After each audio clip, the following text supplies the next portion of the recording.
Distance between us. Julia and Tom met during a summer camp in the picturesque town of Tivoli. The camp was set against a backdrop of rolling hills, serene lakes, and the comforting sound of cicadas singing their evening songs. Tom, from New York, was with dreams of starting his own company. Julia, from San Francisco, was an artist, her hands always covered in paint, her mind always bursting with colors. The two were from opposite coasts and lived worlds apart, but in Tivoli, they found solace in each other's company. Days turned into nights, campfires into intimate conversations, and by the end of the summer, they were inseparable. The looming end of camp brought a cloud of uncertainty. Would they go back to their worlds and forget this fleeting summer romance? Or was this the beginning of something more profound? They decided to try long distance. At first, the 3,000 miles between them felt like a minor inconvenience. Video calls bridged the gap, messages flew back and forth, and they even had virtual dates where they'd watch the same movie together. Julia would sketch the scenes, and Tom would code a platform for her to display her art.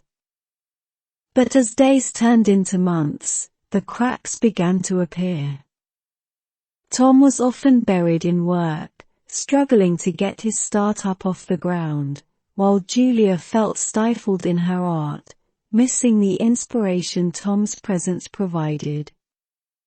They started arguing over trivial things, misunderstandings grew, and the magic of Tivoli felt like a distant memory. One winter evening, Tom received a parcel. It was a canvas, painted in vibrant hues, depicting the summer camp where they first met. With it, a note read, "Let's find our Tivoli again." Moved, Tom booked the next flight to San Francisco. The reunion was everything they'd hoped for and more. They walked the streets of San Francisco, Tom talking about his startup's challenges, Julia explaining her artistic frustrations. They realized that while distance had strained their relationship, it hadn't broken it. They decided on a compromise. Julia would host at workshops in New York for a few months each year, and Tom would use San Francisco's tech scene for networking and collaboration. They found a balance, understanding that love wasn't about proximity but about prioritizing each other. Years later, the couple revisited Tivoli, this time with a young daughter in tow. They told her stories of their summer romance and how they conquered the distance between them. The hills, the lakes, and the cicadas stood as silent witnesses to a love that had stood the test of time and distance. The Como Lake. In the heart of Italy, nestled among alpine foothills, lies Lake Como. This stunning lake, with its deep blue waters reflecting the majestic mountains, has been a symbol of romance and luxury for centuries. It was at this very place where Adrian, a freelance journalist, found his next story and much more. Adrian had been assigned to write about the rich history and architecture of the villas that line the lake's shores. But upon his arrival, he was captivated not only by the luxurious residences but also by a local musician named Isabella. She played the violin at the town square, her melodies resonating with the gentle ripples of the lake. One evening, as Adrian sat sipping his espresso at a cafe by the lakeside, he was enthralled by Isabella's rendition of Vivaldi's Four Seasons. He approached her afterward, and they struck a conversation. Isabella, with her deep knowledge of the area, began telling him tales of ancient lords and ladies, their passionate love affairs, and the secrets hidden within the walls of the opulent villas. Seeing an opportunity for a more in-depth and authentic story, Adrian proposed that they collaborate. Isabella would share the tales, and he'd pen them down. As days turned into weeks, their partnership turned into a deep bond. They would take boat rides, with Isabella playing her violin, the notes dancing in the air, merging with the lake's serenity. One day, while exploring a secluded villa, they stumbled upon an old letter. It was a love letter, dated back to the 18th century, from a lord to a commoner musician. The parallels between their lives and the characters in the letter were uncanny. As the sun set one evening, casting a golden hue over Lake Como, Adrian realized his story was no longer about the villas or their history. It was about the timeless dance of love that the lake had witnessed over centuries. It was about him and Isabella. The article Adrian wrote was heartfelt and resonated with many. It brought numerous tourists to Lake Como, hoping to find their own love story. But for Adrian and Isabella, Lake Como wasn't just a tourist spot, it was a testament to their unexpected love story, one that began with a melody and was immortalized in words.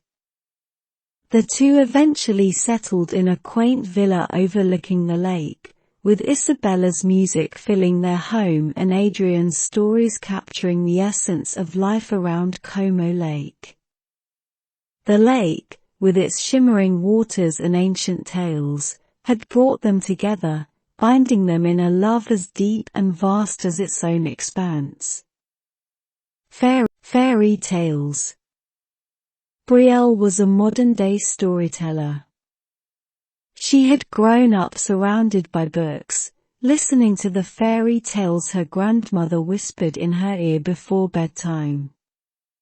These stories of brave knights, cunning witches, magical creatures, and faraway kingdoms had fueled her dreams and inspired her life's work. As an adult, Brielle started a unique cafe in the heart of Edinburgh.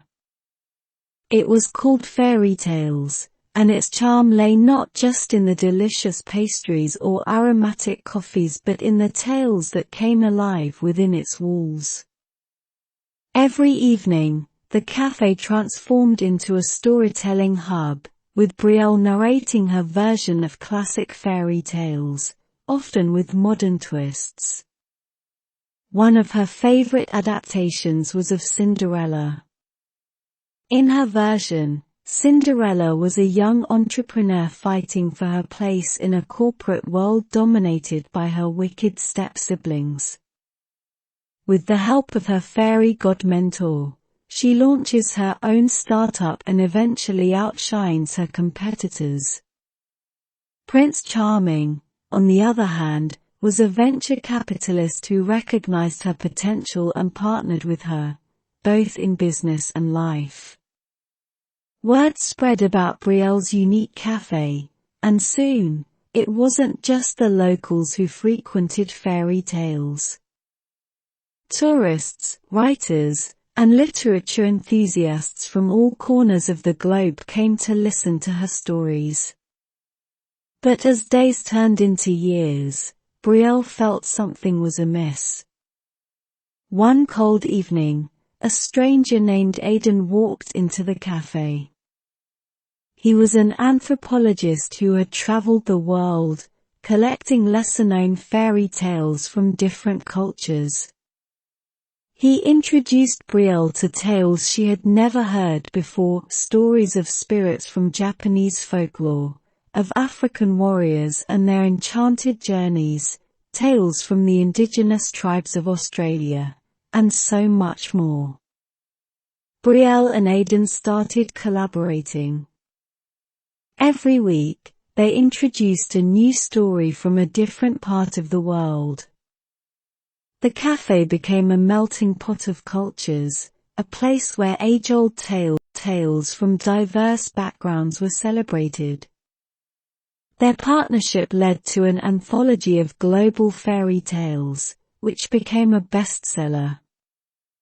The success of the book allowed them to start an initiative where they traveled and collected more stories, ensuring that no tale, no matter how obscure, was left unheard.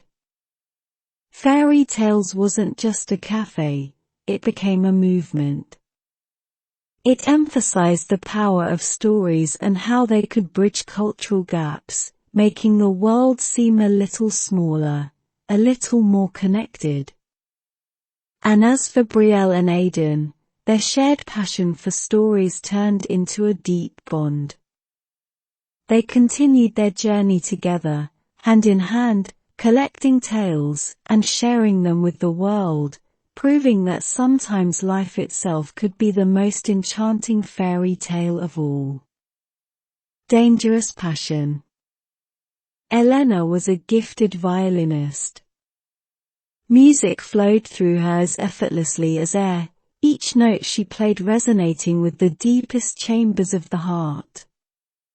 When she played, the world seemed to stop and listen, and it was her escape, her solace. In her early 20s, Elena was invited to play with the prestigious Valencia Symphony Orchestra, a dream come true for any musician.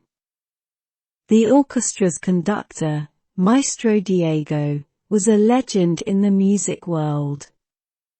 His reputation was impeccable, and he was known for bringing out the best in his musicians. From the moment Elena played her first note under his direction, Maestro Diego was captivated. He recognized her raw talent and was determined to mold her into one of the world's best. Elena was equally enchanted by the maestro's brilliance.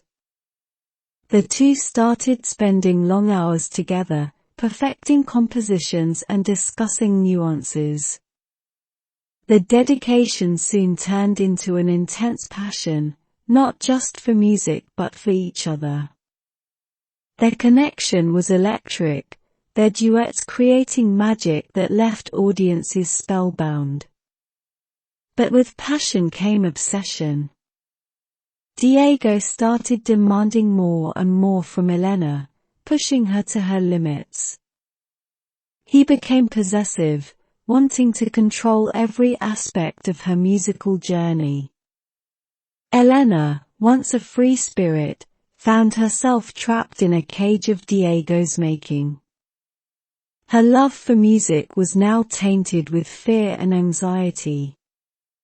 She felt suffocated, torn between her love for the maestro and her need for freedom. One evening, during a particularly intense rehearsal, Elena decided she couldn't take it anymore. Mid-performance, she stopped playing, took a deep breath, and announced her decision to leave the orchestra.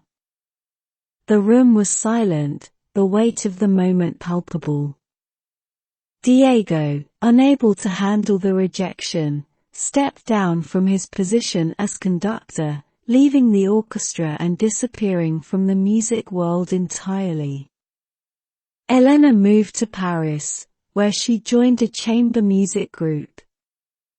Here, in the city of love, she rediscovered her passion for music, free from fear and constraints. She realized that true passion should elevate, not suffocate. Years later, she heard rumors of Diego teaching music in a small town in Italy. Though their paths never crossed again, Elena often wondered if the maestro had found his redemption, just as she had found her freedom. Their story became a whispered legend in musical circles, A cautionary tale about the dangers of unchecked passion and the importance of finding one's own voice amidst the noise.